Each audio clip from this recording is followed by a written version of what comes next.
Hey, it's Lisa and Scott DeBoer from Pedi-Ed-Trics, and we are here with an episode of In Seconds University, our Valentine's Day edition. Should we do the heart or anything? What we thought we would talk about in this episode of In Seconds University is a way that you can use scenarios in seconds in a little bit different way.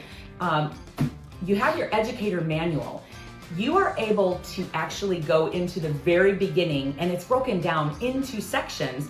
So if you want to do newborn emergencies, respiratory emergencies, neuro, but our favorite is cardiac, and that's the one that we thought we would talk about. This by no means represents all of the scenarios in here that cover cardiac, but Scott grabbed a few of them out. He's like, oh, let's talk about these, so that as an educator, you can put these up around the room, and you don't have to necessarily do them one at a time. You can have an entire cardiac class built around the scenarios in seconds just by pulling out the cardiac scenario.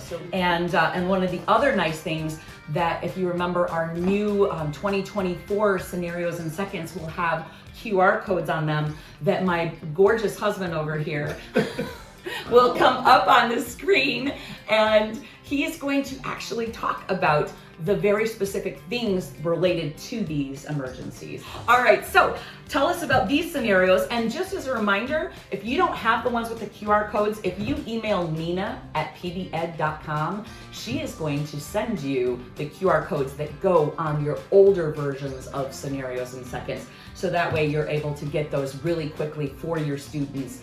So that way, as they're going to each of the stations, they can actually see and hear Scott talking about these particular kids. Like one of my favorites is right out of the gate. This is our new blue baby.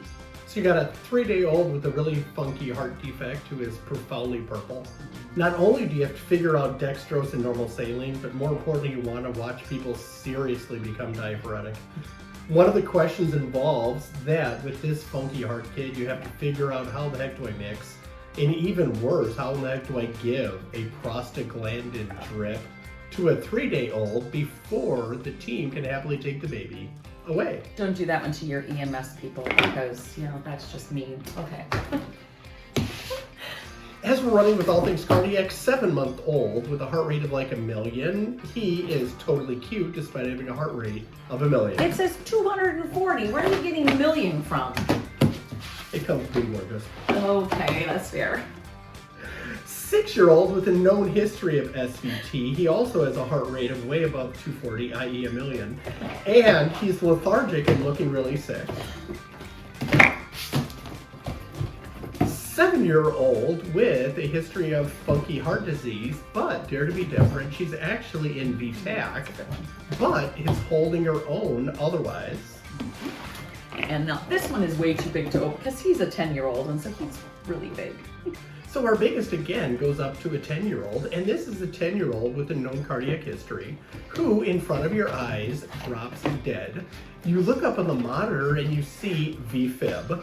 And now you have to figure out not only how much amiodarone do you have to give a 10-year-old, but you also have to figure out when you're going to defibrillate them. How much are you going to go ahead and defibrillate this kid with as well?